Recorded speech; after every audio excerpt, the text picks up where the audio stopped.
Buenos días, bienvenidos. Esto originalmente iba a ser un conversatorio, va a terminar siendo una exposición con el título Nuevas tecnologías, nuevos sujetos.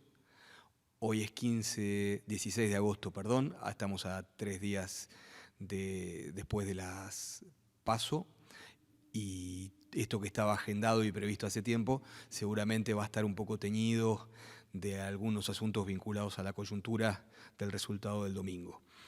Empiezo presentándome. Mi nombre es Gastón Garriga, estudié Comunicación Social en la Universidad Pública. Hoy soy periodista del diario Buenos Aires 12 y básicamente estoy acá porque soy miembro fundador de Grupo No Me Olvides. Grupo No Me Olvides le suena familiar a buena parte de la militancia. Es una organización de comunicadores peronistas que se formó allá entre fines del 2015 y principios del 2016 para intentar analizar aquella coyuntura, para entender qué había pasado. Un poco lo que resume nuestra inquietud originaria tiene que ver con una pregunta que a veces se formulan los compañeros con cierto desdén, que es ¿por qué hay pobres de derecha? Y ¿por qué hay cada vez más? O traducido en otros términos, ¿por qué mi vecino que vive pared por medio conmigo, que tiene una vida en términos materiales muy similar a la mía, no solamente no acompaña al peronismo con su voto, sino que muchas veces termina votando a sus verdugos? Bueno, esa pregunta disparó un trabajo de análisis, de reflexión y de militancia. Y, digamos, si bien la respuesta a esa pregunta siempre está incompleta y siempre es provisoria, hoy, 7 o 8 años después, tenemos muchos más elementos de lo que teníamos en ese momento y eso es lo que queremos compartir acá en esta exposición que no pudo ser conversatorio, ¿sí? Nosotros militamos dos conceptos fundamentalmente, que son el de comunicación persuasiva y el de campaña molecular. Nosotros entendemos que la función de la comunicación es persuadir, es decir, que la comunicación es la que acumula poder, ya no es un accesorio de la política, sino que está entrelazada con la política, y que es central que toda la militancia entienda a quién se puede persuadir, con quién se puede sumar, se puede construir esa mayoría histórica que necesita el proyecto nacional, y de qué manera hacerlo, porque la voluntad es necesaria, pero no es suficiente. A esa voluntad hay que agregarle algunas herramientas, algunos conceptos. Eso es lo que nosotros llamamos la comunicación persuasiva. Después hay un concepto siguiente, que es el de campaña molecular, que es la aplicación de la comunicación persuasiva en un determinado territorio, en un determinado periodo de tiempo y con unos objetivos determinados. Bien, dicho esto, vamos a arrancar explicando un poco lo que nosotros entendemos que es el principio de este quiebre que se da, o de esto que, por ejemplo, Cristina llama la desafección política, y esto que algunos de nosotros llaman el pobre de derecha, y que nosotros entendemos que es una especie de ruptura o riesgo de disolución de los lazos sociales y comunitarios. El origen de esto hay que entenderlo, hay que situarlo en un cambio de paradigma. Desde hace aproximadamente, o por lo menos 15 años, o 18, algunos empezamos a tener BlackBerry. En principio era como un signo de estatus, porque no todo el mundo lo tenía. Después se fueron masificando. Después aparecieron teléfonos más inteligentes, con más capacidad y con más memoria. Y hoy el smartphone es una herramienta que atraviesa clases sociales, atraviesa generaciones. Prácticamente no hay nadie que no use un smartphone, en primer lugar, y en segunda instancia no hay nadie que cambie su smartphone por uno de menor capacidad porque le sobra, más bien todo lo contrario. Todos tendemos a cambiar nuestro teléfono por otro con mayor capacidad porque cada vez lo usamos más, porque cada vez le ponemos más aplicaciones y cada vez resolvemos más necesidades y situaciones de nuestra vida cotidiana a través del teléfono. Bueno, nuestra tesis es que claramente eso no es gratuito, que en cada época hay una tecnología dominante, que esa tecnología es la que moldea un sujeto de época, moldea un clima de época y moldea una especie de sentido, y claramente la tecnología que moldea esta época es el smartphone. Por eso hablamos de un paradigma que es la tecnopolítica, y entendemos que este paradigma tiene diferencias sustanciales respecto del paradigma anterior, que era el paradigma broadcasting de los medios masivos de comunicación en el que fuimos criados los que tenemos hoy más de 35 o 40 años. Es decir, todos los que somos migrantes digitales fuimos criados y entendimos la política y llegamos a la política y a la comunicación política partiendo de ciertos supuestos que hoy están por lo menos en discusión cuando no están directamente perimidos. Y eso es un poco lo que voy a desarrollar ahora. La explicación de la desafección política o de la ruptura de ciertas identificaciones tradicionales entre las clases y la política tiene que ver con las consecuencias del smartphone y de la tecnopolítica. Bien, vamos a definir vamos a primero explicar un poco los cambios que se sucedieron desde esa época de los primeros BlackBerry a hoy y cómo eso ha incidido en la sociedad y en la política, y vamos a llegar después al punto que le da el título a esta exposición, que es qué clase de sujeto forma esa tecnología y esa práctica social asociada a una tecnología y ese consumo asociado a una tecnología, para terminar viendo qué se puede hacer frente a eso, qué herramientas políticas podemos aplicar nosotros para intentar romper este maleficio.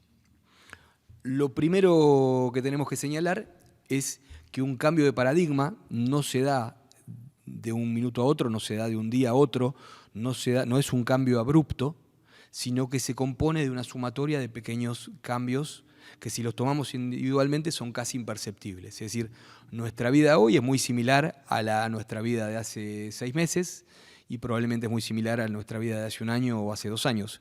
Pero si tomamos una ventana de tiempo mayor, son muchas más las cosas y las prácticas que cambiaron que las que permanecen iguales. Y tomo ejemplos de la vida cotidiana. Cómo movemos nuestro dinero hoy, es decir, cómo le prestamos plata a un amigo o cómo le devolvemos plata a un amigo que nos la prestó hoy y cómo hacíamos eso hace 15 años.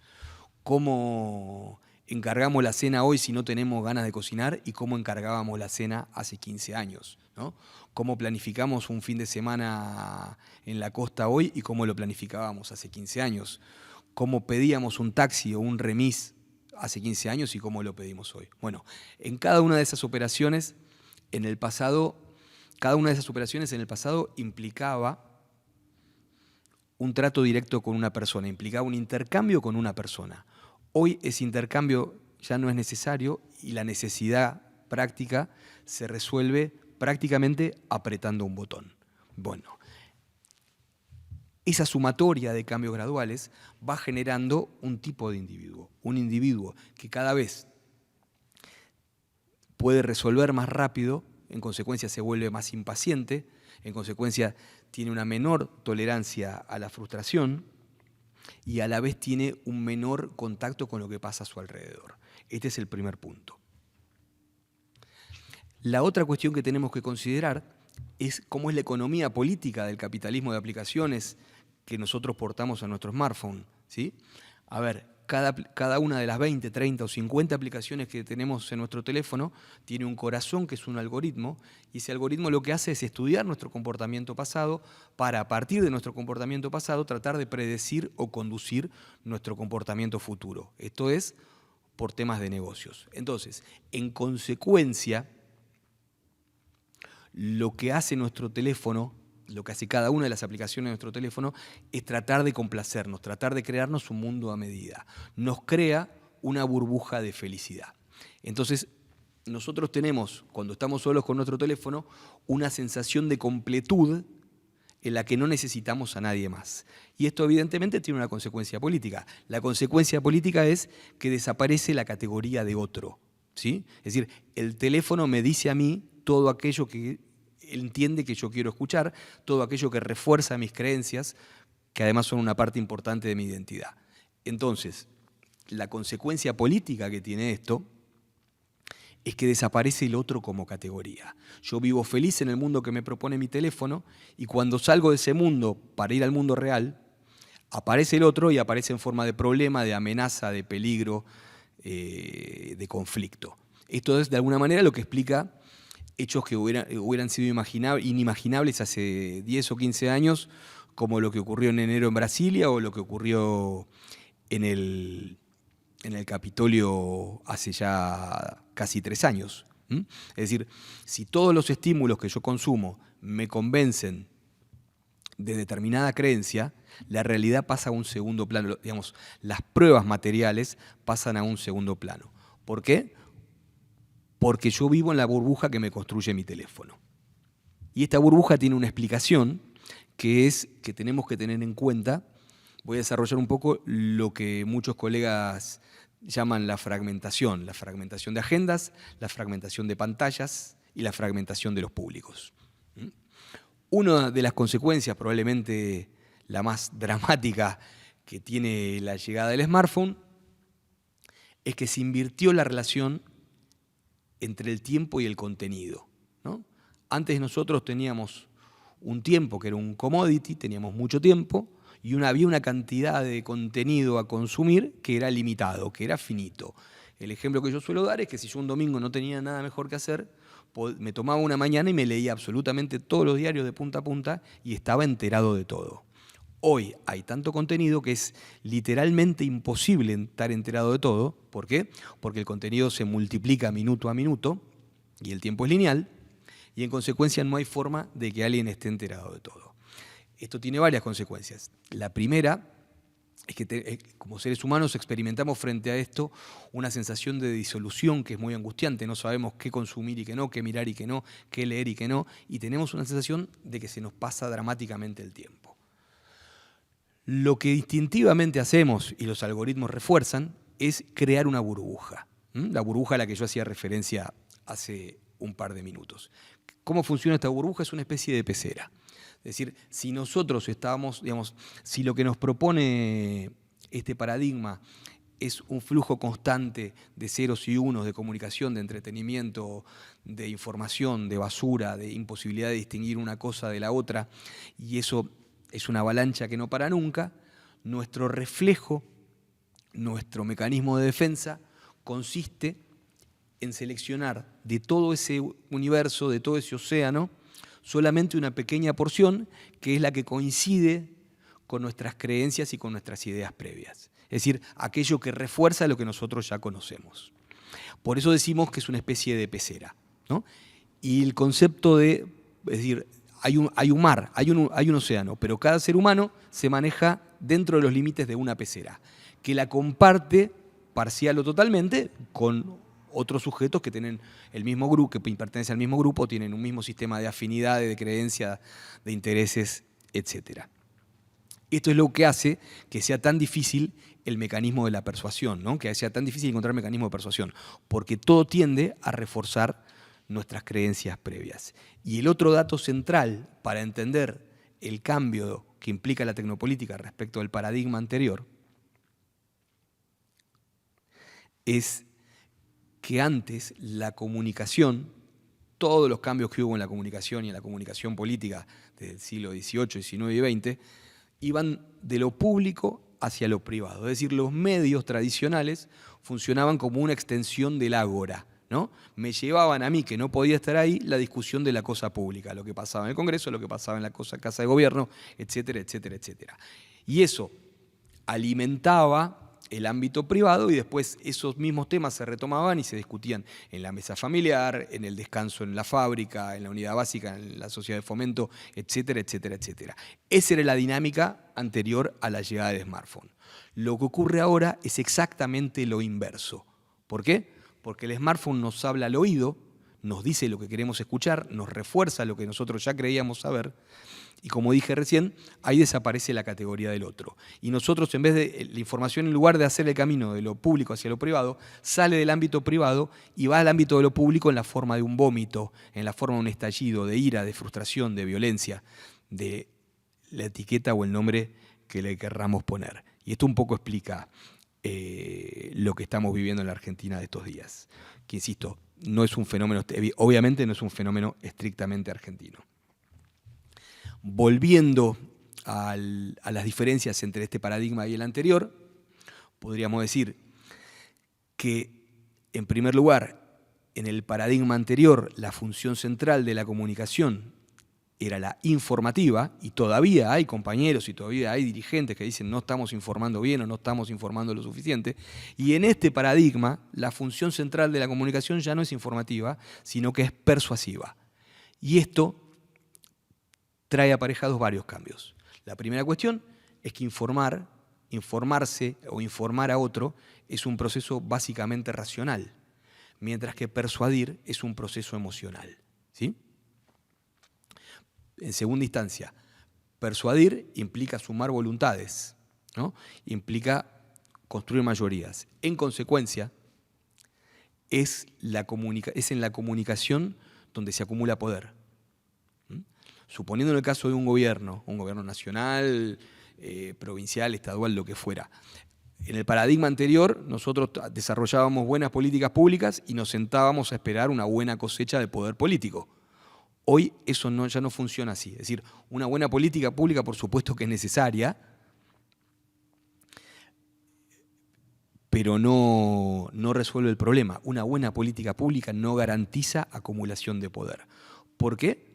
Porque la realidad es polisémica, y acá de a poco nos vamos acercando al tema del próximo conversatorio, que sí va a ser un conversatorio, porque no voy a estar solo, que se llama Desarrolla tu propia narrativa,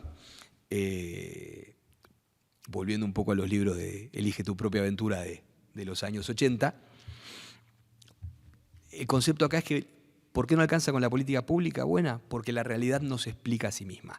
La realidad es polisémica y la realidad admite tantos relatos e interpretaciones como personas que la observen y que la vivan. Un ejemplo muy interesante, que lo grafica muy bien, es el caso de Bolsa Familia en Brasil. En su primera presidencia, el presidente Lula estableció un objetivo, entendía que el Nordeste era la zona más pobre y que había mucho hambre, y su objetivo era ambicioso y modesto a la vez.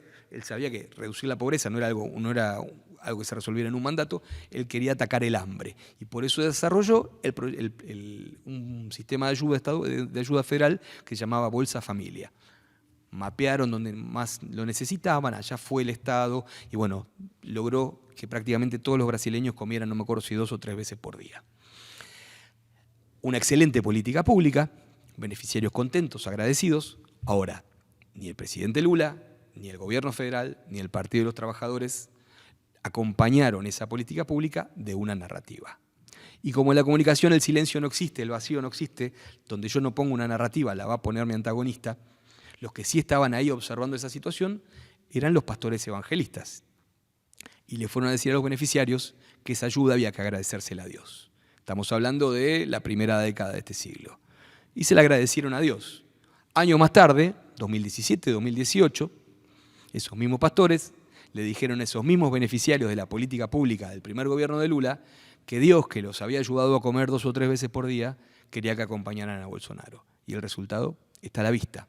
Es decir, primero, no alcanza con la política pública, la política debe estar acompañada de un relato, y siguiente cuestión, ese relato no es cualquier relato, sino que es el relato con mayor capacidad de interpelar, de emocionar, de conmover, y que responde mejor a determinadas características que tiene el sujeto de esta época, el sujeto creado por el smartphone, que las vamos a detallar un poquito ahora. Para ponerlo un poco en un contexto histórico, yo soy cuarentón, mi papá hoy tendría 80 años, y mi papá me contaba que cuando él era pibe, en el living de su casa, el mueble más importante era una caja de madera que tenía 1 metro cúbico o más, que era la radio.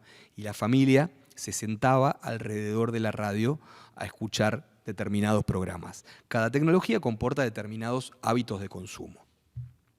Ese mismo sujeto que tenía el hábito de que tal día, tal hora se sentaba en familia a escuchar la radio en lugares fijos, es el que después salía a la calle y se integraba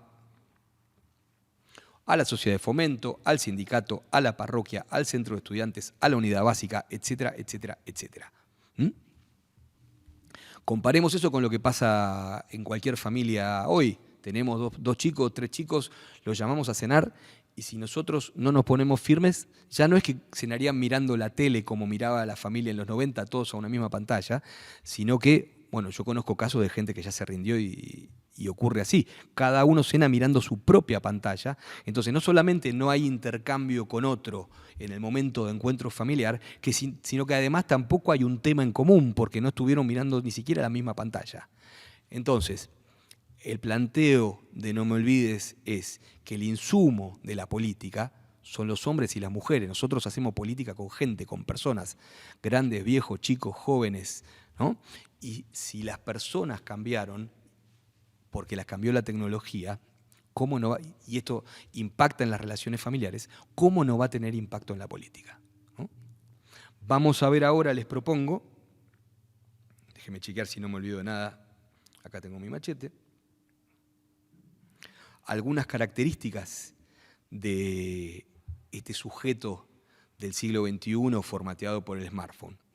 Antes quisiera retomar algo que dije, que la pregunta de por qué hay pobres de derecha suele formularse en ámbitos políticos con cierto desdén o con cierto desprecio. Bueno, yo dije que la persuasión es un proceso emocional. Ese desdén y ese desprecio se percibe, ¿sí? Y ese desdén y ese desprecio, en lugar de abordar el problema de una manera intelectualmente honesta, respetuosa y entendiendo que el otro es tan humano como yo, es parte del problema, y ese desdén lo que genera es una espiral, ¿no?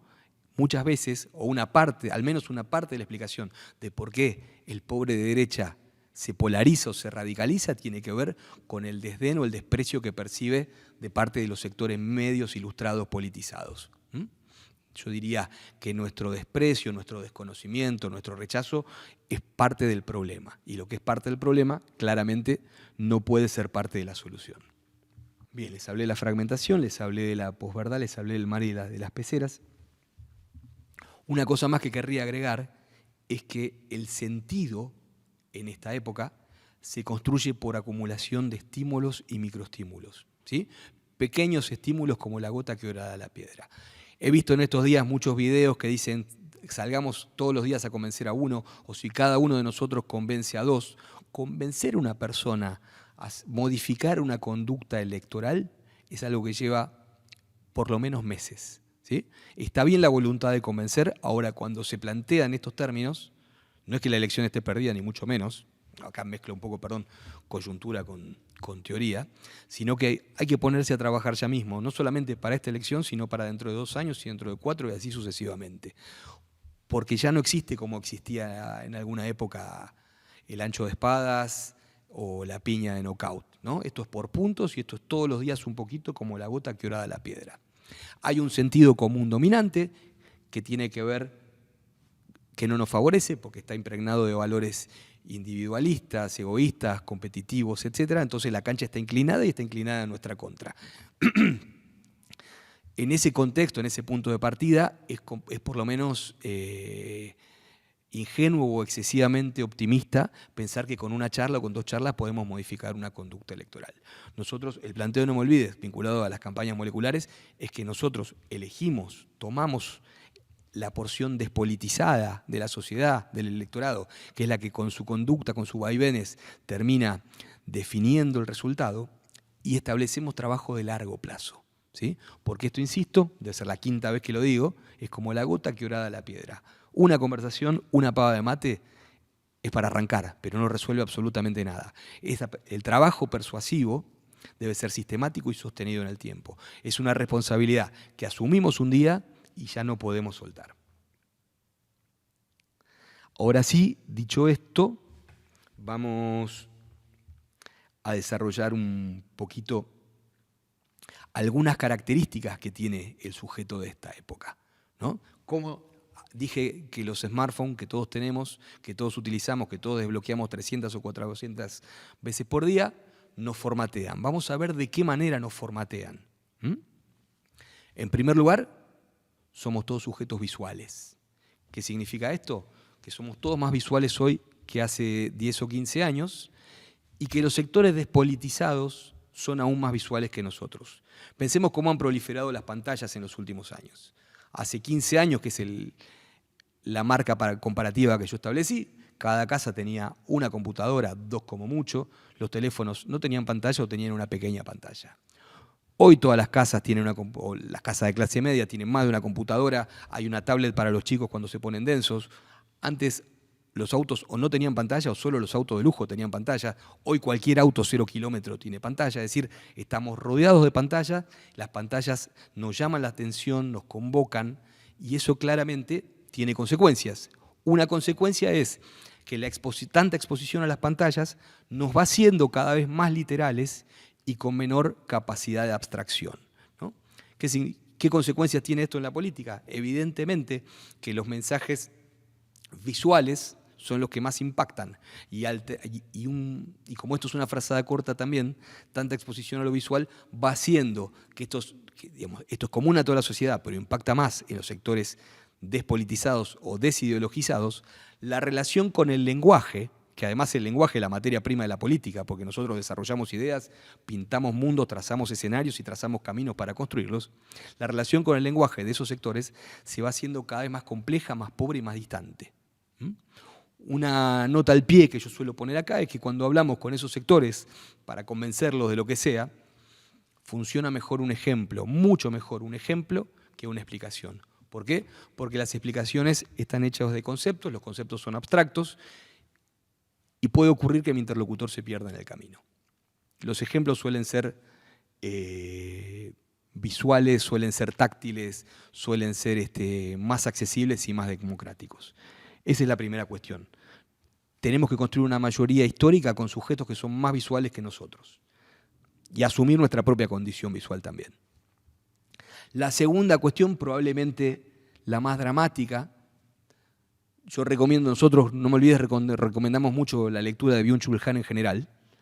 Byung-Chul Han tiene un libro que se llama La sociedad del cansancio y otro que se llama Psicopolítica. Tiene muchos libros en realidad, pero estos dos son los que más abordan este fenómeno.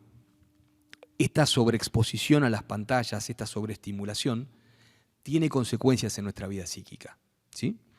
Vivimos, esto ya venía de antes, se volvió a disparar después de la pandemia, se había disparado con el macrismo, se volvió a disparar después de la pandemia.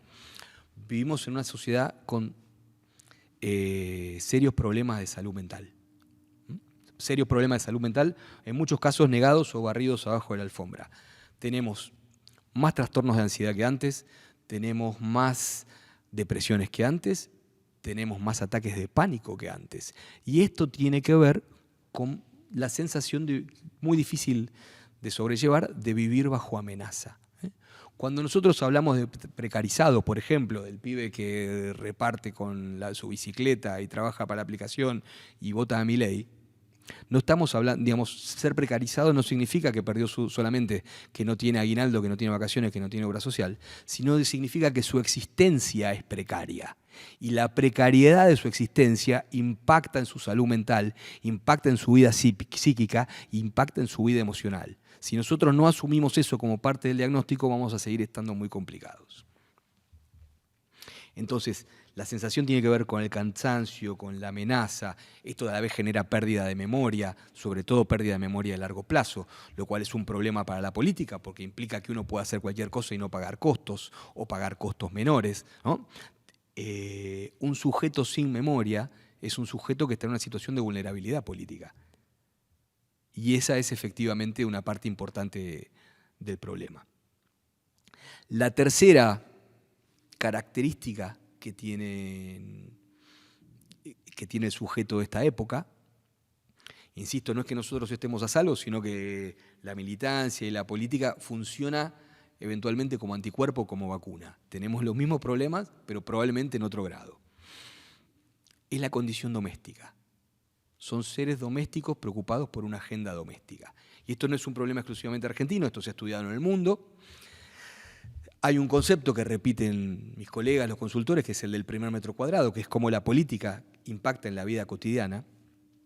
Y nosotros tenemos que construir una mayoría histórica, política, electoral, ideológica, todo lo que ustedes le quieran agregar, con sujetos, este es parte del problema, con sujetos que tienen preocupaciones de carácter personal o familiar, y nosotros englobamos todo esto y le decimos doméstico.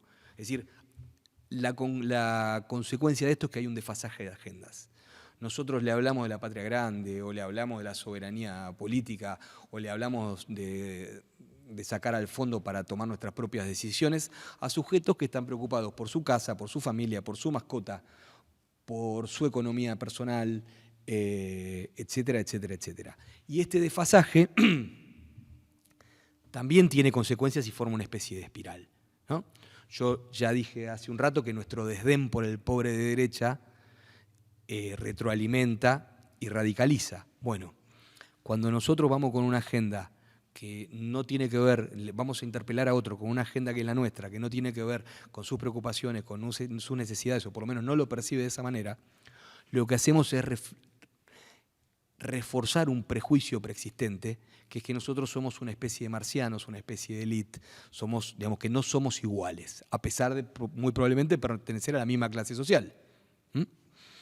En los años finales del kirchnerismo y durante el macrismo se dieron muchísimos casos, nosotros lo tenemos comprobado, de discusiones familiares, de gente que se dejó de hablar con su familia, gente que pertenecía no solamente a la misma clase social, sino a la misma familia, que tuvo rupturas que duraron años y algunas que nunca más se resolvieron por esta clase de motivos, ¿no? Entonces, ¿se puede hacer algo frente a esto? Sí, claro que sí. La cuestión que nosotros solemos plantear es que todos tenemos un primer metro cuadrado, que nosotros hasta acá nos parece irrelevante, porque ¿qué importancia tiene para la política mi vida doméstica si yo la semana que viene tengo el cumpleaños de mi sobrinito, o si estoy contento porque ganó Racing, o estoy triste porque perdió? Políticamente era irrelevante. Sin embargo, si yo tengo que construir una mayoría histórica con sujetos que tienen una agenda doméstica y que además creen que yo soy un marciano o pertenezco a una élite que no tiene nada que ver con ellos, yo lo primero que tengo que lograr es algún grado de empatía. Y para lograr algún grado de empatía con esos sujetos, tengo que mostrarme lo más, no tengo que fingir nada, no tengo que inventar nada, tengo que mostrarme lo más similar a ellos posible. Y la verdad es que tengo un montón de elementos en común, porque vivo en el mismo barrio, porque vivo en la misma manzana, porque pertenezco a la misma familia, porque laburo en la misma empresa. Es decir, es mucho más lo que tenemos en común con esta gente que lo que nos separa. Lo único que nos separa provisoriamente es la política. Y esto no significa que hay que bajar una bandera, ni significa que hay que resignarse a nada. Significa que hay que buscar un camino alternativo, porque el camino directo hasta acá no dio resultados, ¿no?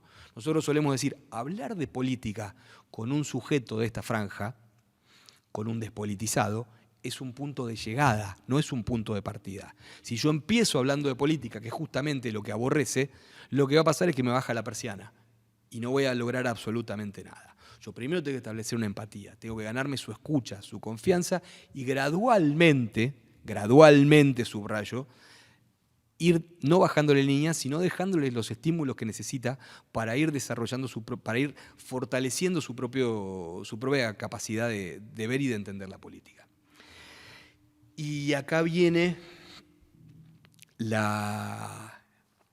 lo que para mí es la frutilla de todo esto. Son seres entre apolíticos y antipolíticos. Y ustedes recordarán, está en los libros, está en videos, que Durán Barba más de una vez dijo que él, cuando arma sus campañas para sus clientes, lo hace pensando en un destinatario final que tiene una edad mental de 8 años. ¿No? La verdad que la primera vez que escuchamos esto nos pareció una gorilada espantosa, una terrible subestimación de la gente, y sin embargo veíamos que funcionaba. Entonces esto generó mucha discusión, porque uno no puede descartar algo que funciona y a la vez para un peronista es realmente una aberración. Bueno, lo discutimos mucho, lo analizamos mucho, llegamos a una manera de entenderlo. No se trata de que tengan 8 años estrictamente, como dice Durán Barba, sino que, nosotros creemos en las inteligencias múltiples. Esto es, cada uno de nosotros tiene más desarrolladas algunas capacidades y otras capacidades menos desarrolladas. Una capacidad, que es la inteligencia política, tiene que ver con la capacidad de saber dónde estoy parado yo en términos de clase y de nación, por ejemplo, en primer lugar, para saber cuáles son mis intereses. Y en segundo lugar, la capacidad de levantar la cabeza y ver con quiénes podría yo construir un proyecto para garantizarme esos intereses como clase y como nación. Eso es lo que nosotros llamamos inteligencia política. Y es simplemente en eso, en lo que una parte importante de la sociedad, de nuestros compatriotas, han detenido su proceso madurativo. Y esto tiene que ver con causas históricas, ¿sí? La causa histórica central en la Argentina es la dictadura, ¿no? Cuando la política nos podía costar terminar en el fondo del río, terminar en la ESMA, fueron muchas las familias las que desenchufaron la política, el recurso, el reflejo para garantizarnos la supervivencia, que no le pase nada a los míos, fue acá no se habla de política. Y como solemos decir, ¿cómo crece una planta si no se riega? Sencillamente no crece y se muere. Esa es la explicación de que haya tantos adultos que piensen la política niñadamente. ¿Por qué? Porque hace 47 años la política en este país se convirtió en tabú. Esa gente que creció con una mirada recelosa o aniñada respecto de la política, por ahí es brillante en otros aspectos de la vida, ¿no? Ahora, esa gente tuvo hijos, pero yo a mi hijo no le puedo dar lo que no tengo. Entonces, a partir de ese corte, se va produciendo este fenómeno de que podemos encontrarnos con gente de cualquier edad biológica en la calle, inteligente para muchas cosas, copada, buena onda, pero que cuando va a analizar la política lo hace de manera aniñada. ¿Por qué lo hace de manera aniñada? Por esto que decíamos antes, porque hubo un corte abrupto para garantizar la supervivencia, ¿no? Es decir, la política se convirtió en tabú y todavía estamos pagando eso. Estos compatriotas que están en situación de vulnerabilidad política, desprevenidos políticamente, que pueden votar en contra de sus intereses materiales y refuerzos materiales, porque cuando se vota se toman en cuenta muchos elementos, no solamente lo estrictamente material, identitarios, emocionales, etcétera, son una consecuencia de la dictadura. ¿Podemos hacer algo nosotros al respecto? Sí, por supuesto. ¿Qué podemos hacer? Tener una comunicación frecuente, paciente y pedagógica, porque los tiempos los pone el otro. ¿Cuál es el objetivo? Lo voy a graficar. Que ese adulto o esa adulta, que puede ser primo, cuñado, compañero de trabajo, vecino, etcétera, lo ponga en segunda y nosotros lo empujamos para que arranque. Es decir, lo invitamos a retomar ese proceso de maduración política que en algún momento se vio truncado, ¿no? ¿Para qué? Para que tome sus propias decisiones, para que analice por sí mismo en algún momento. Y como solemos decir, si es trabajador, va a terminar siendo peronista. Eso es cuestión de tiempo nada más. Bueno, voy a recapitular un poco lo que charlamos hasta acá. Conté cómo nació Grupo No Me Olvides, que además es una asociación civil que desarrolla estos conceptos y esta forma de trabajo en gobiernos subnacionales, en sindicatos, en distintas organizaciones políticas. Expliqué un poquito qué implicó la llegada del smartphone, qué clase de sujeto genera, cómo funciona la tecnopolítica y cómo impacta en la sociedad en general y especialmente en las franjas despolitizadas, que son las que están de alguna manera en disputa en cualquier escenario electoral como el que estamos atravesando ahora. Dicho esto, ya sabemos cómo reconocerlos, porque no odian, ¿no? Acá esto es central y no lo había dicho. Cuando estamos cebados, todo lo que no es como nosotros nos parece gorila. Bien, acá hay una variable clave a tener en cuenta, que es si alguien realmente odia o no. No todo el que está enojado y se identifica con Milei es un gorila peludo. No todo el que está enojado, está transitoriamente enojado, está enfermo de odio. Nuestra tesis es que contra el odio no hay mucho para hacer, pero hay que escuchar muy atentamente para distinguir quién odia y quién simplemente está confundido y legítimamente enojado. Con todo aquel que no está enfermo de odio se puede trabajar, se puede discutir, se puede intentar un proceso persuasivo. Ahora, ya sabemos quiénes son, sabemos cómo reconocerlos, tenemos alguna idea de cuáles son sus características básicas como sujeto de época, que además las llevamos nosotros mismos, esa descripción también aplica para nosotros. Vamos a ver ahora cómo deberíamos comunicarnos para que nuestra comunicación sea efectiva. Bueno, nosotros en nuestros libros, que se los pueden descargar gratuitamente de nuestra web, desarrollamos un acrónimo. El acrónimo es BESV, primero con B larga y después con B corta. Nosotros entendemos que por cada característica que tiene este sujeto de época es una cualidad que tiene que adoptar nuestra comunicación. Cuando digo nuestra comunicación es porque Esto es aplicable a cualquier soporte, a una conversación en el territorio físico, a una conversación en el territorio digital, a un volante que voy a imprimir en papel, a un paredón, a lo que vamos a decir en la televisión si nos invitan, etcétera, etcétera, etcétera. Es decir, BESBI, ¿con qué tiene que ver? La B es de breve, porque como dije antes, el bien más escaso en esta época es el tiempo. Todos somos celosos guardianes de nuestro tiempo. Todos escuchamos los audios en 1,5 y a veces en 2, si son muy largos, porque todos sentimos que se nos va el tiempo, se nos fue la semana, se nos fue el año, se nos va la vida, y la verdad que esa sensación es desesperante. Entonces, si no queremos ser descartados de plano por pesados, por invasores, por abusivos, tenemos que ser breves. La E es de emocional y empático, porque como dije, la persuasión es un proceso emocional, y acá el que no emociona no suma nada, y nosotros tenemos un historial de emocionar, pero por la negativa, porque generar enojo, generar ira, también es enojar, también es emocionar. Tenemos que aprender, y en esto corremos de atrás, corremos con desventaja respecto a nuestros antagonistas, tenemos que convertirnos en expertos en saber qué palabras, qué gestos y qué imágenes disparan qué emociones. La disputa es de carácter emocional.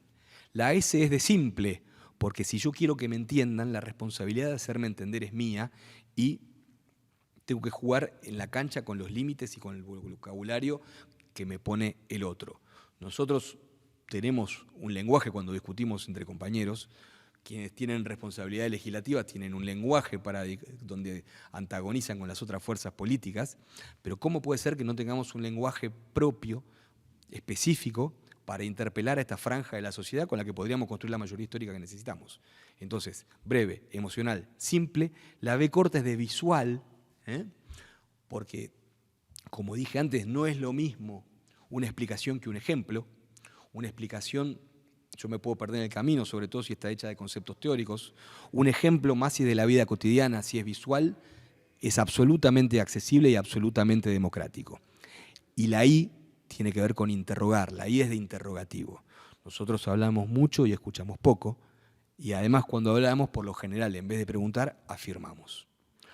El planteo de No me olvides tiene que ver con que nosotros tenemos que hacer muchas más preguntas. La tecnopolítica, la comunicación se volvió quirúrgica, ya no es un fenómeno de masas. Los medios del siglo XX tenían el poder de repetir un mismo mensaje infinitas veces a todo el territorio nacional. Los medios del siglo XXI tienen el poder de estudiarnos para decirnos lo que creen que queremos escuchar.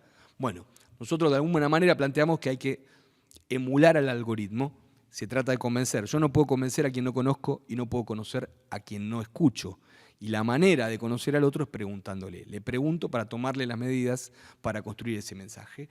Y además, como dije hace unos minutos, si la comunicación frente a este sector tiene que ser frecuente, paciente y pedagógica, yo tengo que establecer una relación. Para establecer una relación tengo que demostrar interés. ¿Y qué mejor manera de demostrar interés que preguntándole al otro? BESBI, breve, emocional, simple, visual e interrogativo. Por hoy lo vamos a dejar acá, nos vamos a encontrar en breve, sí, en un conversatorio con más compañeros, con más compañeras, donde vamos a ver cómo funciona esto en la práctica, cómo desarrollamos narrativas que podamos utilizar en la vida cotidiana para explicar la coyuntura, para explicar la situación, para persuadir, para convencer, para emocionar, para torcer el destino, para la felicidad del pueblo y la grandeza de la nación. Muchas gracias. Compañeros, compañeras, buenos días. Bienvenidos a este nuevo conversatorio de la Escuela Justicialista Néstor Kirchner. En esta ocasión vamos a hablar de narrativa política. Como adelantamos, el título de hoy es Desarrolle su propia narrativa. Mi nombre es Gastón Garriga, soy comunicador formado en la Universidad Pública y sobre todo soy miembro fundador del grupo No Me Olvides, la organización de comunicadores peronistas que estudia y milita y trabaja estas cuestiones desde hace ya 7 años. En esta ocasión estoy muy bien acompañado. Está a mi lado la compañera Gisela Juárez, que también integra el grupo No Me Olvides y es quien coordina la parte de talleres, los talleres que nosotros hacemos habitualmente para complementar la formación, que tiene un aspecto teórico y un aspecto práctico, vivencial y de ejercicio, que es el que está a cargo de Gisela. ¿Cómo está, Gisela? Bien, muchas gracias. Muy contenta de poder seguir comunicando esto a los compañeros y dándoles las herramientas prácticas para esta construcción de narrativa. Si bien acá no vamos a hacer estrictamente un taller, la idea es esto, es ir entendiendo cómo se construyen estas narrativas de las que Gastón estuvo hablando en el conversatorio anterior. Hizo falta de un bloque teórico que nos ubicara, por qué este votante fluctuante está a veces votándonos y a veces no, y entendemos que la comunicación y la persuasión hace a su decisión. Si nos vamos un poquito para atrás, podemos empezar a hablar de cómo se construyeron las narrativas y qué expresan las narrativas. Sí, si me permitís, antes haría una mínima recapitulación de lo que vimos en el conversatorio anterior. Bien, ¿sí? bien. El conversatorio anterior sosteníamos que cada tecnología genera su propio público y su propio sujeto. Es decir, en cada época hay una tecnología dominante que es la que moldea la subjetividad de las personas, y las personas son la materia prima con la que nosotros hacemos la política. No hacemos la política con otra cosa que con gente, con la gente que nos rodea. Y si la tecnología modifica la subjetividad de la gente, tiene mucha lógica que cambien algunas cuestiones de la manera en que hacemos política y la manera en que comunicamos la política. Un ejemplo que dimos el otro día es que la tecnología cambia las relaciones familiares. Hoy, si no lo impedimos, nuestros hijos están cada uno metido en su teléfono, en su mundo, y ni siquiera interactúan entre ellos. Bueno, evidentemente, algo de esto que pasa en el pequeño mundo de la familiar pasa en el mundo de lo público, y eso es lo que estuvimos analizando en el conversatorio anterior. No lo voy a repetir, los invito a que lo vean, donde vimos cuáles son las características del votante del siglo XXI y especialmente del votante despolitizado, desideologizado, que es el que termina definiendo un resultado electoral y que muchas veces está en una situación de vulnerabilidad en distintos aspectos. Dicho esto, y cerramos con un acrónimo que me gustaría que lo expliques vos. Digamos, ¿cuáles son las condiciones que tiene que tener una narrativa para interpelar bien en esta época, para hacer... Primero vamos a ver qué narrativa, para ubicarnos en... porque parece también una abstracción. Narrativas. ¿Qué son las narrativas? Hay narrativas que nosotros implementamos todos los días cuando tocamos un timbre, ponemos una mesa en la esquina repartiendo volantes, o cuando hablamos con un amigo, con un cuñado, con la mamá de una nena en la puerta del colegio. Esas son las narrativas cotidianas, pero hay narrativas célebres. Perdón, que esas a veces están trabajadas y a veces no. No me olvides, trabaja sobre esas narrativas. Exactamente. Para que nada de eso esté librado al azar. Exactamente. Y hay narrativas célebres, es cierto. Hay narrativas célebres. ¿Qué es lo que vienen a hacer las narrativas? Vienen a interpretar en un estado de época, a direccionar, a empatizar con ese estado, con ese sentimiento, a ponerle un norte. Efectivamente. Ahora, la narrativa le pone palabras a la política. Es un conjunto de narrativas constituye un relato si es coherente y está bien articulado. Ahora, ese relato, ese conjunto de narrativas, para funcionar bien, tiene que sintonizar con lo que le pasa a la sociedad en ese momento o a la porción más grande de la sociedad en ese momento. Eso es lo que hace que una narrativa quede grabada a fuego en la memoria para siempre, o esa narrativa pueda construir un presidente. Vamos con un ejemplo. A ver, dale. Vamos a irnos al inicio de la democracia. Veníamos de una dictadura. No vamos a explicar qué sentimiento había en este momento, Horror. que se necesitaba. ¿Qué narrativa surgió allí como empatizando con esa necesidad y ese sentimiento, abriendo una esperanza y marcando un norte? ¿Cuál fue la narrativa que primero te viene a la cabeza? Con la democracia se come, se cura y se educa. Bien, acá tenemos una narrativa que pegó, una narrativa de campaña. Después de eso vino... ¿Qué pasó con Alfonsín? Claro, ¿qué pasó? La hiperinflación. Por ahí hay gente muy joven viendo esto. Bien. Esa fue la narrativa de Alfonsín. Alfonsín ganó en 1983. En esa época los periodos presidenciales duraban 6 años, que es una eternidad. Y Alfonsín, ¿cómo terminó? Y terminamos patas para arriba, con un proceso inflacionario de hiperinflación. No pudo terminar el gobierno. Gana. La situación era caótica. Bien, ¿no? Ante ese caos y que parecía que gobernar era una tarea imposible. Ante esa falta de liderazgo. Exactamente. ¿Qué narrativa se impuso? ¿Qué narrativa condujo? ¿Qué narrativa sumó mayoría? Síganme, no lo voy a defraudar. Confíen en mí, síganme. Efectivamente. Esa fue la narrativa exitosa que hizo presidente a Carlos Saúl Menem. Síganme que no los voy a defraudar. ¿Qué hizo esa narrativa? ¿Y ese gobierno cómo terminó? ¿Cuáles son las imágenes que la sociedad tomó como... Perdón, primero estabiliza el país con el 1 a 1. Claro, y ahí empieza el rock, empieza la fiesta, empiezan las vedettes, empieza una imagen de los oros y del buen vivir, para unos pocos, por supuesto. Las corbatas amarillas. Y hay una frase que la Ferrari. Y todos se sintetizaban pizza con champán, creo que hasta hubo un libro de pizza con champán. A ese festival y carnaval sin límite, ¿qué cosa podía ponerlo en límite? ¿Qué podía encarnar seriedad, aplomo, disciplina? ¿Quién podía conducir los destinos del país? ¿Qué narrativa vino ahí? Dicen que soy aburrido. Claro, dicen que soy aburrido es... Porque no ando en Ferrari. No ando en Ferrari. Porque no salgo con vedettes.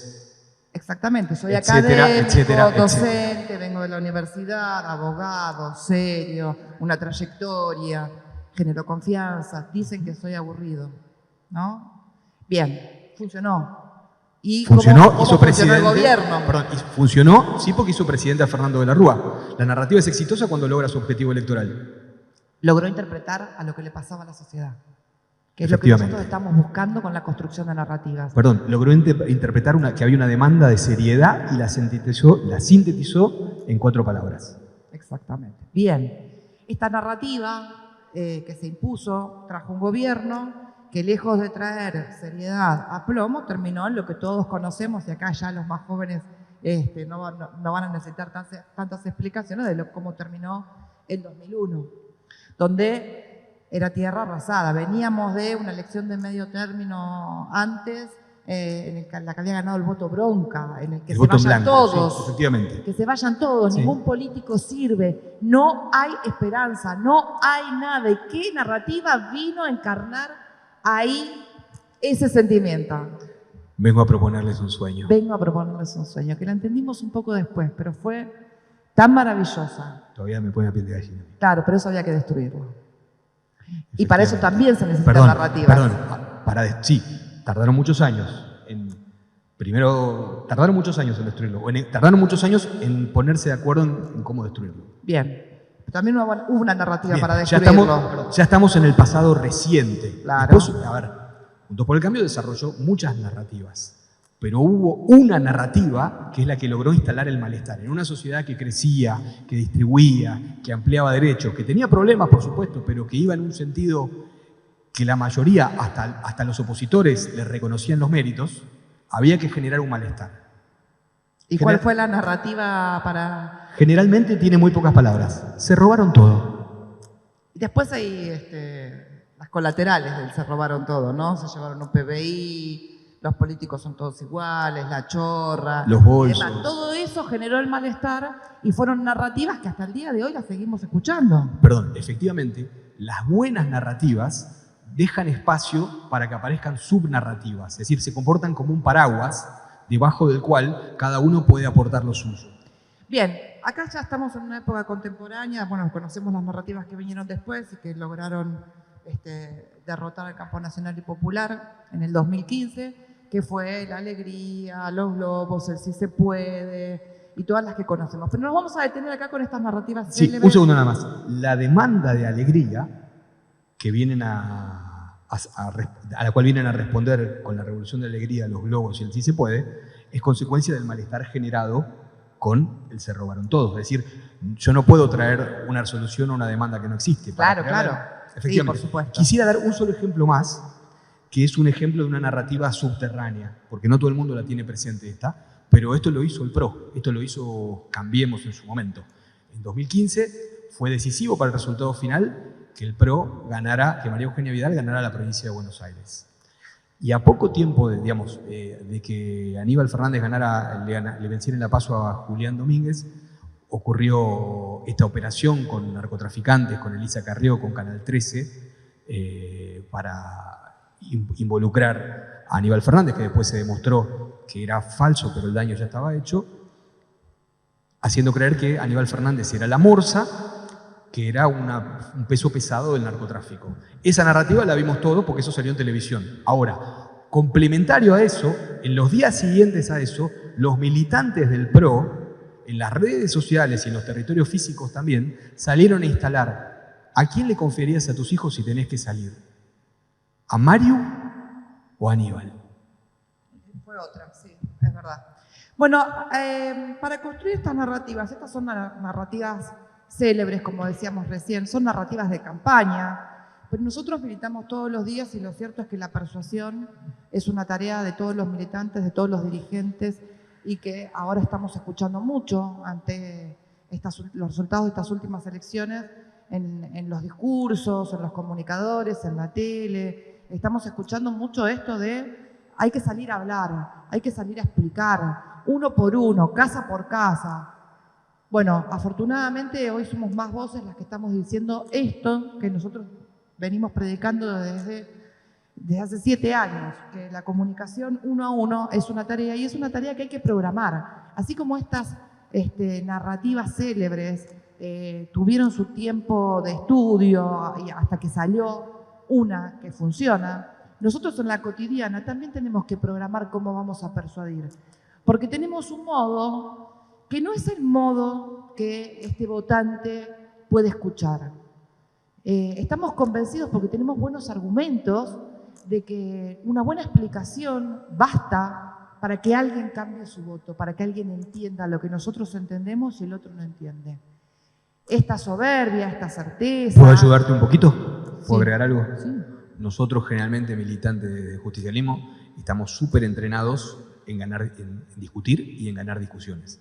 Ahora, eso es parte del problema. ¿Por qué? Porque ganar una discusión es una cosa y sumar un voto es otra cosa muy, pero muy distinta. Sumar una voluntad no se parece en nada a ganar una discusión y yo me atrevería a decir que es prácticamente lo contrario. Exactamente. Bueno, para empezar a pensar cómo tengo que construir estas narrativas, vamos por algunas herramientas. Estas herramientas creo que Gastón ya las explicó un poquito en el final del conversatorio anterior, pero vamos a desarrollar un poco más con algunos ejemplos con menos teoría.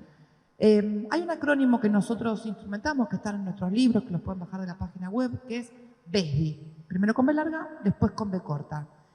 BESBI, esta narrativa, esto es lo que nos tenemos que preguntar cada vez que elaboramos una argumentación. ¿Esta narrativa es BESBI o no es BESBI?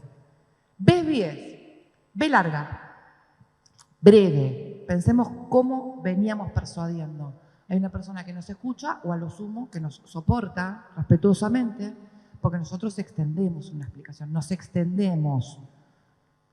El votante de ahora, este votante que queremos conquistar, que no fue a votar en las PASO, que se quedó en la casa, el votante que a veces vota al campo nacional y popular y a veces no, este votante no tiene tiempo para escucharnos, ni tiene una capacidad de atención para un tema que no le es cotidiano para darnos ese tiempo. Entonces siempre es breve, no nos extendemos. Cuando estamos en una actividad de persuasión y miramos la conversación y vemos que nosotros hablamos más que el otro, la tarea está mal. Así no vamos a llegar a nadie. Entonces, B, breve. La E, emocional y empático. La derecha tiene larga experiencia. Basta ver entrevistas a Durán Barba, leer sus libros, en saber que por el lado emocional es por donde podemos conseguir adhesión, empatía, construir la empatía. Nosotros no tenemos que ser coachados para construir empatía. ¿Cómo se llama el último libro de Anthony Gutiérrez Rubí, que es el consultor? Gestionar emociones, ¿no? La gestión de las emociones políticas. La gestión de las emociones políticas, exactamente. O sea, nosotros acá tenemos una gran ventaja, que nosotros no tenemos que impostar absolutamente nada. Que la derecha cuando tiene que tocar a un niño en una recorrida sucio, que nosotros amamos y que lo queremos abrazar, nosotros esto nos sale del corazón. A la derecha no, la derecha lo tiene que aprender. Perdón, agrego, Durán Barba decía que cuando lo conoció a Macri, la primera vez que salió a caminar con él, le daban un beso y se limpiaba la cara delante de todo el mundo. Claro. A nosotros no tenemos que decir nada de todo esto. La empatía es una cuestión que conocemos porque nos duele el dolor del otro. Cuando decimos la patria es el otro, también estamos diciendo esto, ¿no? Entonces, si me duele el dolor del otro, ¿por qué no se lo muestro? ¿Por qué no en lugar de decirle, ¿no te das cuenta que yo te amo? ¿No te das cuenta que yo estoy haciendo esto por vos, que milito por vos? No. Si yo empiezo una explicación diciendo esto, y que esto seguramente todos nos vamos a sentir un poquito ejemplos en esto, ¿no? Entonces, ¿cómo voy a lograr empatía? Si alguien me está argumentando algo y yo digo, no, pero, el no, pero ya quedó, me paró en la vereda del frente. La empatía es una tarea que hay que darse, que requiere una construcción de atención. No nos sale naturalmente, porque nosotros tenemos empatía en el sentimiento, pero no en la acción a la hora de persuadir. Bien, voy a seguir. Perdón, ya que estás con la empatía. Cuando nosotros hablamos de interpretar las demandas de la sociedad, sobre todo cuando hablamos, digamos, de proyectos políticos, ¿no? En la alta política, las demandas no son solo materiales. Hay un componente central emocional en las demandas, ¿sí? Y eso es lo que estamos... Claro. Es decir, el que, puesto de una perspectiva medio gorilona, decimos, no, se equivocó, votó mal. No, no votó mal. Votó priorizando demandas de otro orden. Probablemente, o muy probablemente, votó priorizando demandas emocionales. Aunque eso tenga un costo después en su nivel de ingresos, en su calidad de vida. Votó priorizando demandas emocionales que alguien supo interpretar mejor que nosotros. Entonces decíamos que la E de este acrónimo BESBI es de empático y de emocional, porque las argumentaciones tienen que ir por el lado de la emoción. Porque yo tengo que aprender a explicar una política pública que un gobierno puede instrumentar y que otro gobierno no quiere instrumentar desde la emoción, no explicando técnicamente esa política pública. Por ejemplo, si quiero hablar desde la emoción, ¿no? Y desde un razonamiento lógico, quiero explicar que la educación argentina es buena, que dejen de tirarse contra la educación argentina, que si van a votar a la derecha la educación va a ser golpeada, castigada, que le van a quitar presupuesto. ¿Me puede entender este votante que muchos llaman Mabel, nosotros a veces llamamos Rita? ¿Me puede entender, Rita, de esto? ¿Cómo puedo explicar? A ver, por si ejemplo, le hablo... con un ejemplo emocional. Dale, pará, por eso, vamos por partes. Si le hablo con un discurso de la ciencia de la educación y de la pedagogía, es probable que ni siquiera me entienda y es seguro que no la voy a emocionar. Bien. Si le hablo desde el miedo, si le digo lo que va a hacer mi ley, no está del todo mal, pero no es necesario, pero no es suficiente. Yo tengo que convencerla por la positiva, no alcanza con decir todo lo malo que es el otro. Dame un ejemplo de la educación. Tu hermana se fue a vivir a La Pampa. No, mi hermana vive... Perdón, de La Pampa se fue a vivir a Valencia. a Valencia. Sí. Sí, la verdad está re caliente con los chicos, con la escuela, con ¿Qué todo. edad tienen los chicos? Son adolescentes, el más grande termina este año y el otro le faltan 2 años, me ¿Y por parece. qué le pasa ya con la escuela? ¿Por qué está enojada? Le pasa que acá, cuando iban a la escuela pública acá en Argentina, estudiaban. Después iban, rendían, se sacaban más nota, menos nota, pero se sentaban a estudiar todos los días. Si no se sentaban, notas altas. sacaban buenas notas en general, buenos alumnos, pero porque estudiaban, ¿sí? Uh-huh. Si no estudiaba, mi hermana pegaba 3 gritos, viste cómo es mi hermana, Sí. y acomodaba todo. Bueno, se fueron a Valencia. ¿Y? Las Valencia. escuelas deben ser tremendas allá. No vi fotos de las escuelas. Lo que sé es que mis sobrinos se pasan el día andando en bicicleta, van a la playa, juegan al fútbol. ¿No van a la ahí. escuela? ¿No estudian?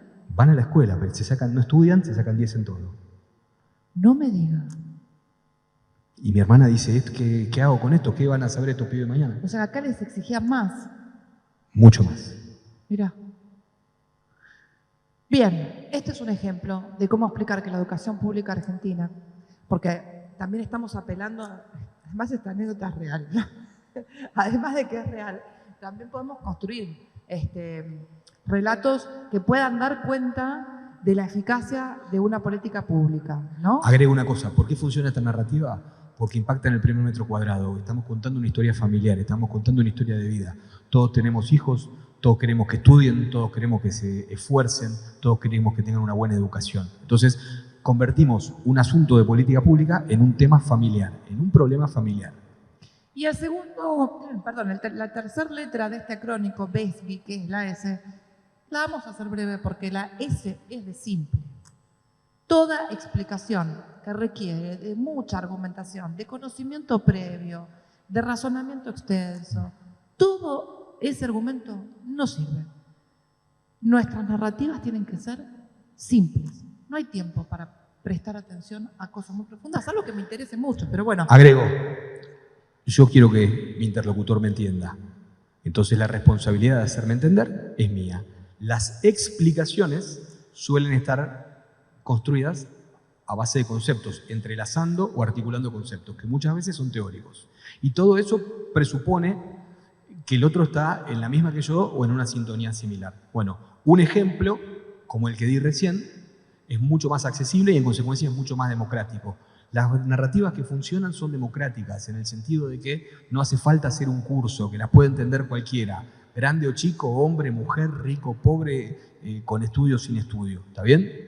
Claro, y para distinguir esto hay que también tener en cuenta un principio, no me olvides, por excelencia, que es escuchar, porque las narrativas también se construyen a medida, es a la medida de mi interlocutor, y por supuesto que puede ser de distinta extracción social, de distinto nivel educativo, con distinta historia laboral, con distinta experiencia. Entonces yo tengo que construir esa narrativa en función de eso. Para saber qué es eso, a quién le estoy hablando, tengo que escuchar. Y acá va lo que nos tenemos que tatuar de una vez y para siempre. El juego es a ver quién convence más gente, ¿no? Para ganar hay que convencer a muchos. Y yo no puedo convencer a quien no conozco y no puedo conocer a quien no escucho. Perfecto. Voy a repetirla, porque parece un jueguito de palabras, pero esto tiene que entrarnos en la cabeza.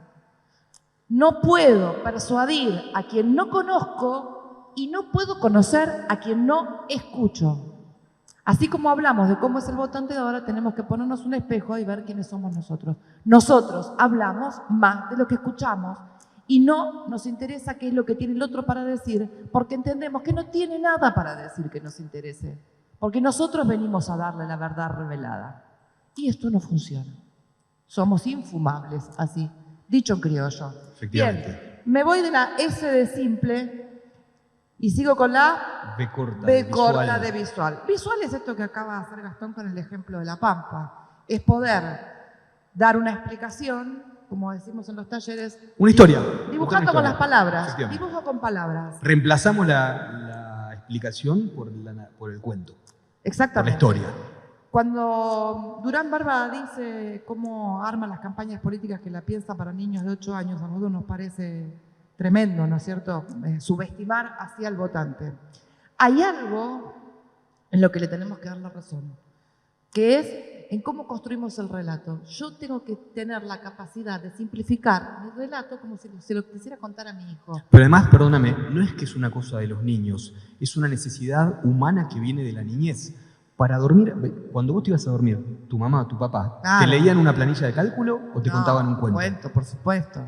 Cuando nuestros hijos son chiquitos, para dormir, ¿qué nos piden? Nos piden que contemos un cuento. Nosotros acá tenemos que hacer un replanteo profundo también. Hay una frase muy de moda, sobre todo en las redes sociales, sobre todo en Twitter, que es la más sarcástica, que es dato mata relato. Bueno, eso es mentira. Un relato bien construido no lo mata ningún Absolutamente. dato. Más bien es a la inversa. Yo sin datos puedo construir un relato.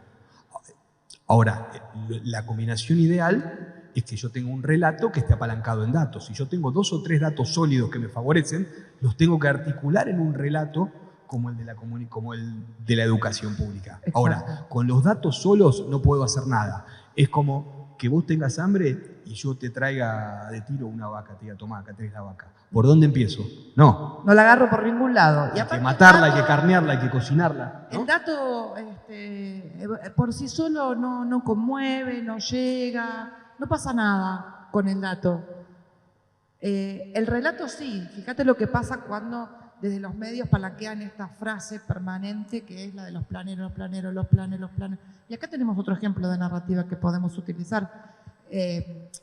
Utilizar o pensar cómo construir, porque lleva tiempo, hay que pensarlo antes.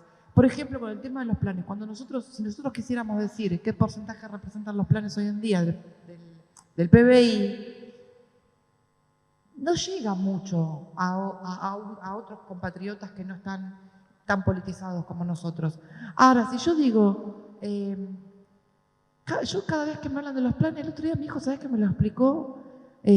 Porque a mi hijo le encanta entender cosas que a mí no. Y me lo explicó re fácil, que yo no me daba cuenta de esto, ¿viste? Pero me dice, mamá, ¿viste cuando el celular ya no te dice que no tenés más espacio? Y que vos te pones a borrar fotos, foto, y te pasás toda una noche borrando fotos y le borraste un pedacito así de la raya roja que te dice lleno, que en realidad tenés Pasaste que de 100 a 99. Claro, en realidad lo que me explica mi hijo, que son los WhatsApp y las redes sociales y todo eso, el programa, digamos, que es lo que ocupa el lugar en el teléfono. Que por más que yo borre fotos, las fotos no representan nada en ese gran espacio que ocupan los programas. Mamá, con los planes pasa lo mismo. Hay una porción de gente que no come, y que por ahí algún vivo, sí, bueno, ¿cómo pones la lupa delante de todos? Pero lo cierto es que si sacan el 100% de los planes, es lo mismo que si vos sacás la mitad de tu foto. No pasa nada en la economía.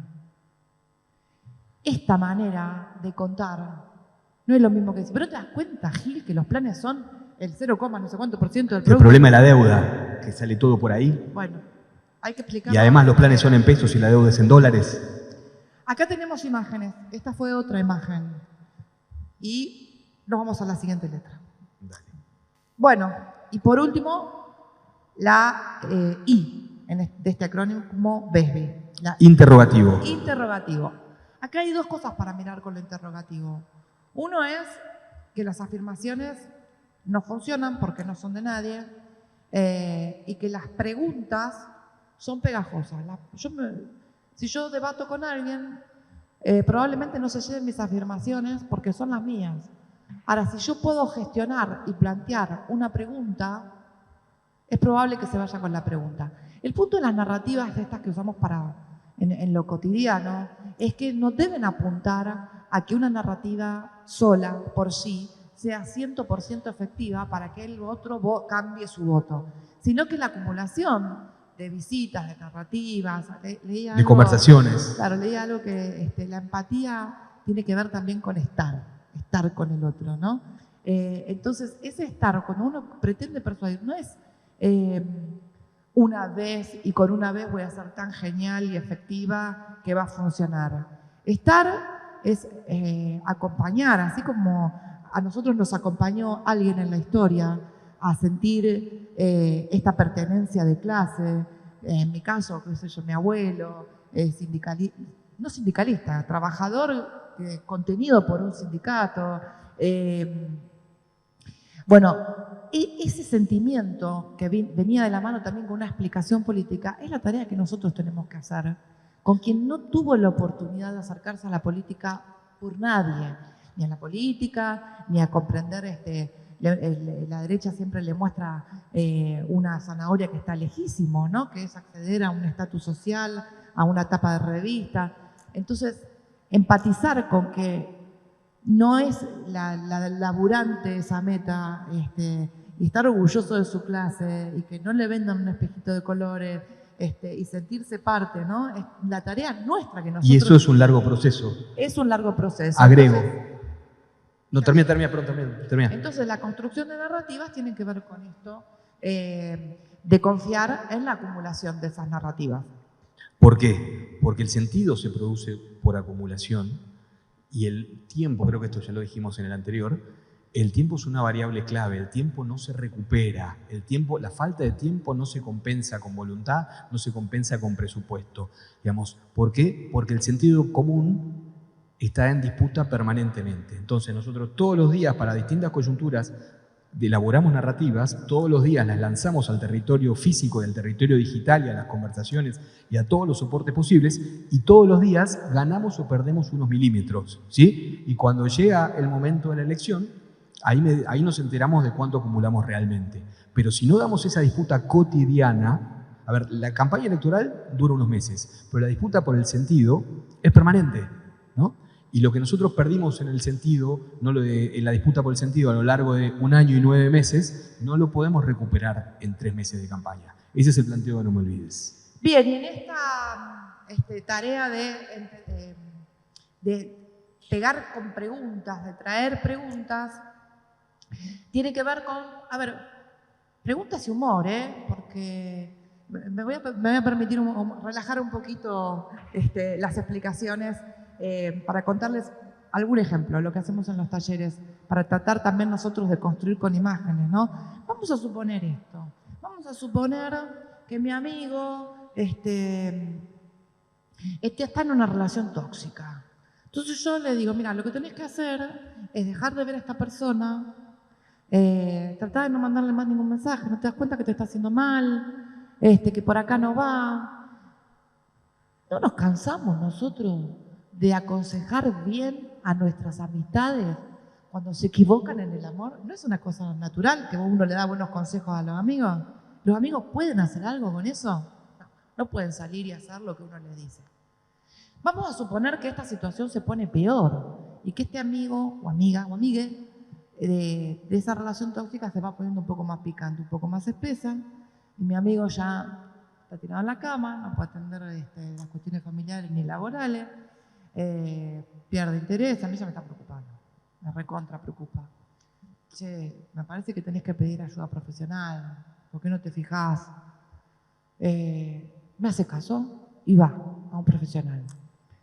¿Ustedes creen que viene el profesional diciendo, bueno, tengo todo resuelto, porque ¿sabes qué? Me dijo que la saque de las redes sociales, que no le conteste más mensajes, que bloquee el teléfono, que no piense más en ella, que cada vez que pienso en ella me tomo un vaso de agua para que se me pase y ya le pagué la consulta y listo? No existen soluciones mágicas. No existe. Bien. Entonces, ¿cómo va a conseguir un profesional? ¿Cómo creemos nosotros? Los que tienen la experiencia de atravesar por eso lo saben y los que no. Imagínense, ¿cómo creen que se puede sacar de esa situación y que alguien comprenda qué es lo que está atravesando, cuáles son las mejores decisiones que puede tomar? Es acompañando en que esta persona se dé cuenta por sí misma de cuáles son los pasos que tiene que seguir, de quién es este gilazo o gilaza que le está arruinando la vida. Y va a hacer un acompañamiento preguntándole qué siente, qué le pasa. Bueno, así tenemos que acompañar nosotros también, preguntando. Porque preguntando es la única forma en la que una afirmación sea propia. Porque nadie se puede apropiar de mi afirmación. Entonces, si yo puedo conducir con preguntas, ayudar a pensar, guiar ese razonamiento con preguntas amorosas, sensatas, de esa manera el otro va a poder concluir por sí mismo y se va a apropiar de eso. Y lo que sí pasa cuando se corre ese velo es que no hay vuelta atrás, es un camino de ida. Ese esclarecimiento es contundente, es rotundo y es para siempre. Entonces tenemos que hacer el esfuerzo de construir esas preguntas, de acompañar, y como decía Saborido en una entrevista, ¿me vas a creer más a mi tía o a Mariana Fabiani? Agarremos los bizcochitos, vamos a tomar mate, hagamos las preguntas, construyamos los cuentos, acompañemos, porque esa es la tarea militante de persuasión, que acá lo estaba leyendo, de persuasión que este tiempo requiere para construir una patria más feliz y justa. ¿Retomamos? ¿Hablamos un poquito de coyuntura, querés? Y sí, pero para ir a coyuntura, yo lo que quiero ahora es irme al principio. Al principio sí, claro. de cuando hablamos de esas narrativas célebres. Para que salga una narrativa célebre, lo que tenemos que saber primero es qué pasa en la sociedad. Exactamente, Sí, cuál es el sentimiento a interpretar. Déjame agregar algo previo. De las narrativas que enumeramos nosotros, de las exitosas, hay muchas que hicieron dos cosas. Por un lado, interpretaron el sentimiento dominante de la sociedad, interpretaron el estado de ánimo de la sociedad, entendieron la demanda emocional. Punto uno, perfecto. Pero tuvieron un plus. ¿Cuál es? Que le agregaron una cuota de entusiasmo. Mostraron un camino posible. Tanto con la democracia se come, se cura y se educa, si me lo voy a defraudar, o vengo a proponerles un sueño. No solamente. Y te pongo el norte. Claro, no solamente interpreto lo que pasa, sino que te digo cuál es la apuesta superadora. Bueno, ahora sí, estamos en el año 2022. Hubo una paso hace Ay, qué cosas de viejo. Estamos en el año 2023 y estamos en el mes de agosto. Hubo una paso hace muy poquitos días. La elección está abierta y todo indica que se recortan dos candidatos, que son el nuestro, Sergio Massa, y el autopercibido libertario Javier Milei. Bueno, parece que hoy no se puede hablar de política sin dedicarle unos minutitos a Milei. Para hablar de Milei tenemos que hablar de las condiciones que lo hacen posible como fenómeno. La primera es lo que decíamos antes. ¿Cuál es el estado de ánimo de la sociedad? ¿De qué viene la sociedad? Viene de que, como dijo Cristina el 13 de abril de 2016, le desorganicen la vida. Hace 7 años que nuestra vida está todos los días un poquito más desorganizada. Por acción de un gobierno, por limitaciones en la acción del otro, pero venimos de 4 años de macrismo, de pérdida del salario, de inflación, de tarifazo durante el macrismo. Aparece un gobierno nuevo que llega con muchas expectativas, se encuentra con una pandemia.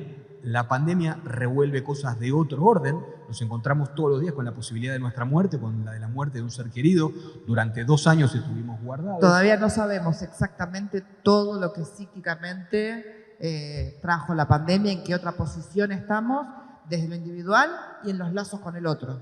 De lo individual, de lo colectivo, de lo social. A ver, sabemos que es un montón, pero ese montón todavía no fue lo suficientemente desmenuzado, lo suficientemente desagregado y estudiado para terminar de captarlo. Sí podemos decir, digamos, a grosso modo,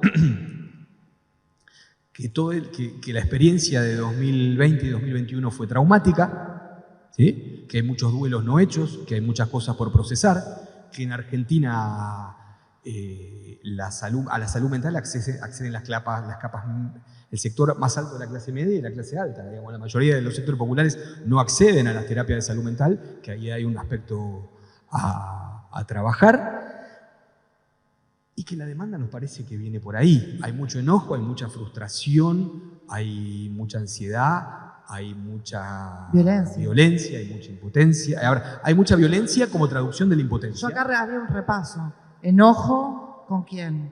Con la clase política. Con la casta. Con la casta. Bien, ahí hay una interpretación, ¿no? La palabra casta de por sí ya es una narrativa. Efectivamente. Sí, perdón, y otra cosa que me olvidé de comentar antes es que muchas veces las narrativas traen consigo, sí, digamos, de manera a veces evidente, a veces de manera más solapada, traen un clivaje.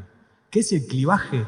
Es una definición del mundo y de sus actores. Es decir, hay una pregunta clave que es la que delimita 2 campos simbólicos, 2 campos discursivos, 2 campos políticos, ¿no? El clivaje exitoso de Cambiemos en 2015, que se robaron todo, digamos, tenía una pregunta subyacente. ¿Vos de qué lado estás? ¿Vos sos chorra o bonesta?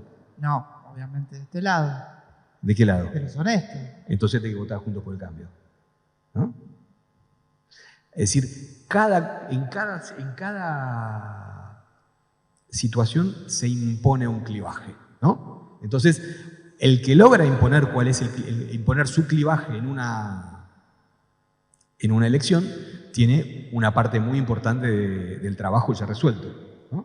Entonces nuestra tarea es distinguir, más allá de lo que nosotros podamos enumerar en este momento, es una tarea de cada militante empatizar con ese sentimiento. Cuando decimos empatizar no es simplemente enunciar, bueno, está enojado, Milei lo interpreta.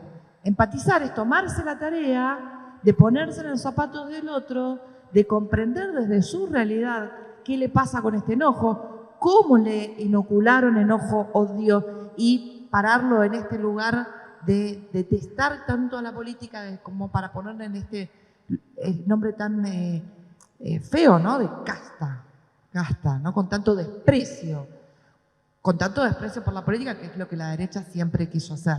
Efectivamente. Bueno, a ver, el problema mayor hoy es la inflación. Crece la inflación, digamos, la dificultad para controlar el dólar por el acuerdo con el Fondo Monetario es uno de los elementos centrales que explica la inflación, y frente a esto necesitamos menos o más Banco Central. Yo entiendo que necesitamos más Banco Central, más regulaciones en las finanzas. Sí, sin embargo, esto, ¿qué propone Milei? No, sí. Dinamitar el Banco Central. El Banco Central. ¿Es breve? ¿Es breve? ¿Se motiva?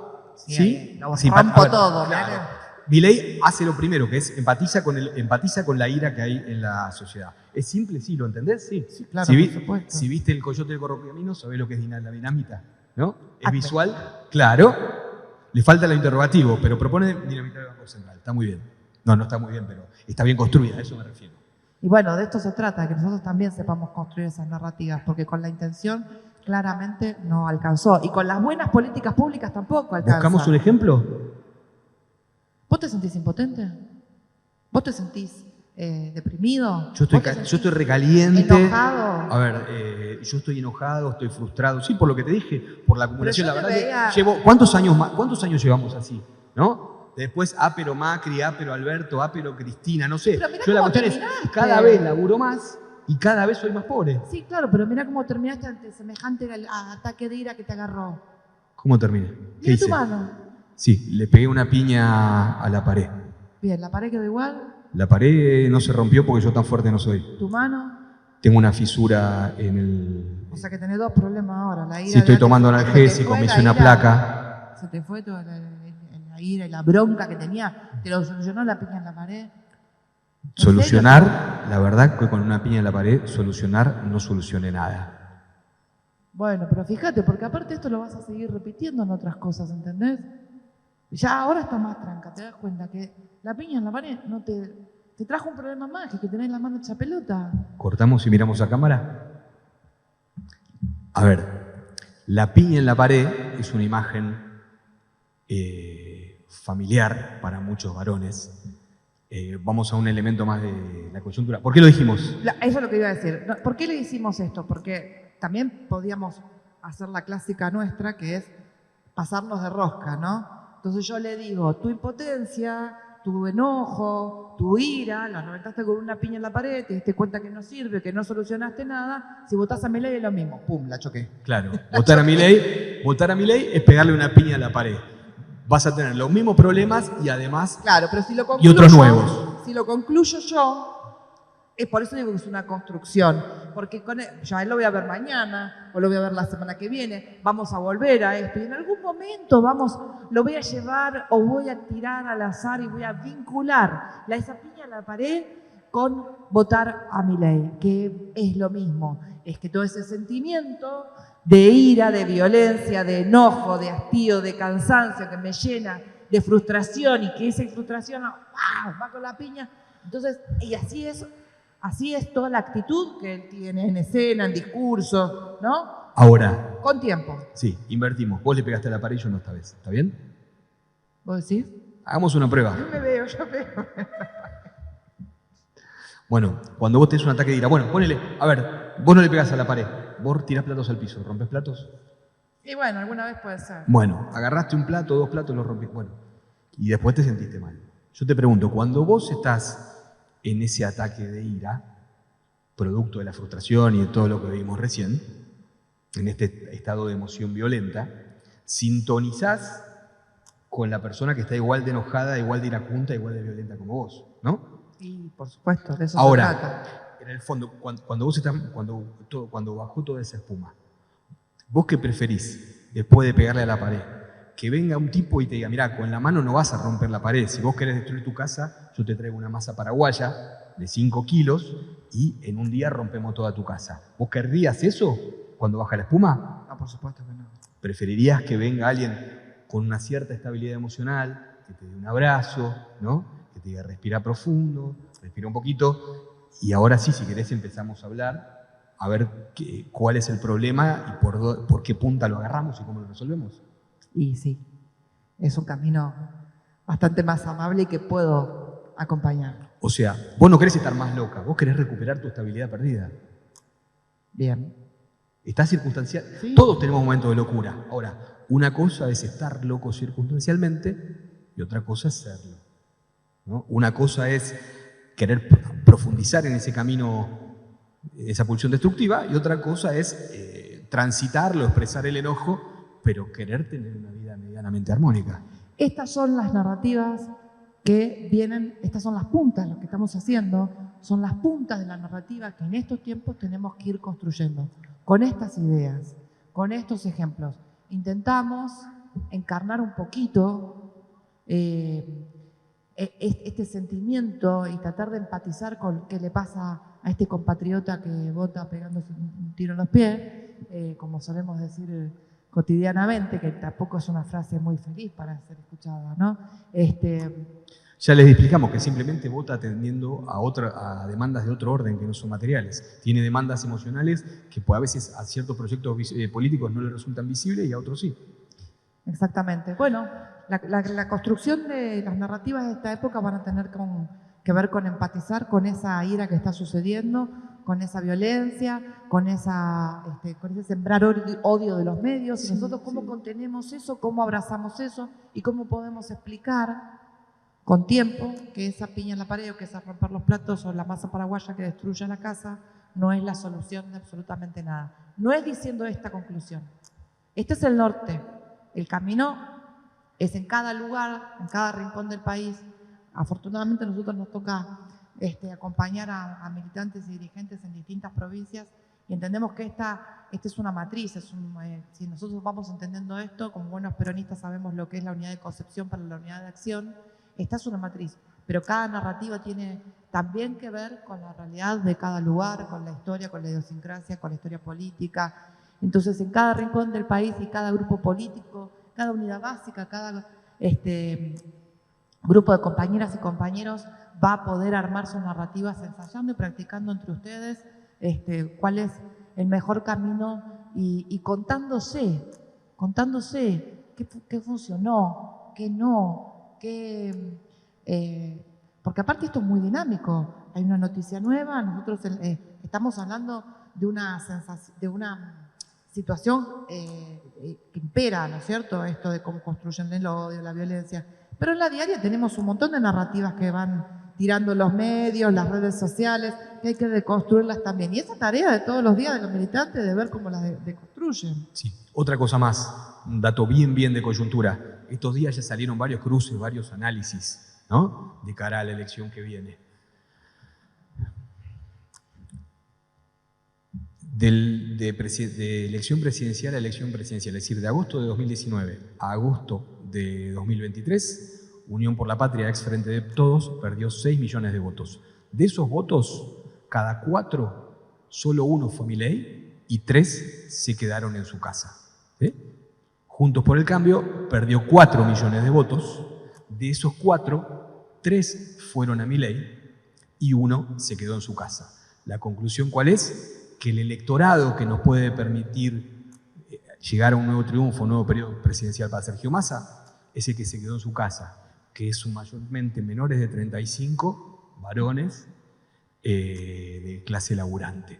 Entonces, no tenemos que polemizar tanto con los que votaron a Milei, porque es bastante difícil que el que ya lo hizo no lo vuelva a hacer. Claro, no nos pongamos esa tarea tan titánica, ¿no? Sí, no es la prioridad. Hay que ir a buscar a este sector de... Efectivamente. Nuestros votos están entre la gente que se quedó en su casa por distintos motivos, ¿no? Que pueden tener que ver con el enojo, pueden tener que ver con la ira, pueden tener que ver con la frustración, pueden tener que ver con el desencanto. Entonces tenemos que el objetivo, la tarea para el hogar, no hay un tercer conversatorio me parece, la tarea para el hogar que les queremos dejar es pensemos narrativas para vencer busquemos narrativas para vencer el desencanto, la apatía, la frustración y hagámonos cargo de esos sentimientos de nuestros compatriotas. Recordando, no puedo persuadir a quien no conozco. Y no puedo conocer a quien no escucho. Y acá vamos a polemizar. Hay varios videos que circulan por las redes que dicen cada día tenemos que convencer a uno distinto y si es así, lo resolvemos. Bueno, en un día no se convence a nadie. Eso por ahí funcionaba en otro paradigma. En la tecnopolítica no funciona así.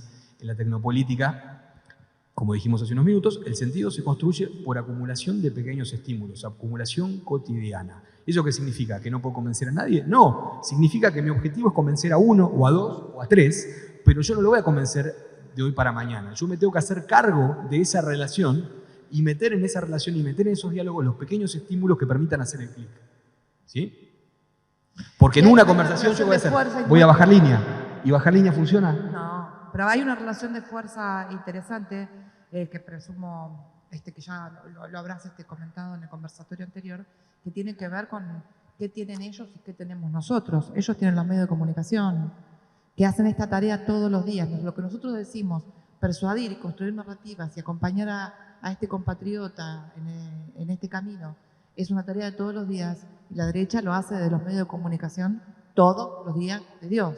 ¿Nosotros vamos a tener los medios de comunicación? Nunca. Nunca. Ahora, ¿ellos tienen el ejército militante que tenemos nosotros? Nunca. Nosotros somos un montón y nos tenemos que organizar. Y una de las maneras de organizarnos es eligiendo a quién persuadir, no soltarlo, hacerlo perseverantemente, confiando que hay otro compañero, compañera o compañera que lo está haciendo en otro rincón de la patria o a la vuelta de mi casa. Si todos adoptamos la responsabilidad de acompañar a un compatriota que está dudando y que no está votando por lo que nosotros entendemos que es a favor de sus intereses y del futuro. La felicidad del pueblo y la grandeza de la nación. Eso. Exactamente. Entonces lo que tenemos que hacer es organizarnos y no abandonar la tarea. Me diste un pie para cerrar como abrí el primero. Grupo No Me Olvides es una organización de comunicadores peronistas que desde 2016 milita los conceptos de comunicación persuasiva, que es el que desarrollé antes, que compartimos, el que hacemos charlas taller presenciales y virtuales, y campaña molecular, que la campaña molecular es la organización del trabajo persuasivo en un territorio determinado, en un periodo de tiempo determinado. En nuestra página www.gruponomeolvides.net.ar hay 2 libros que se pueden descargar gratuitamente, que son Campañas Moleculares, que es una especie de manual de hágalo usted mismo, que fue escrito contra el reloj en 2019, y Tecnopolítica y Tercera Posición, que es una reflexión teórica breve, muy accesible, que es el porqué del hágalo usted mismo, ¿no? Leyendo esos 2 libros, ustedes se van a empapar mucho más de nuestra perspectiva. Y estamos a disposición, ¿no? Por supuesto. Muchas gracias.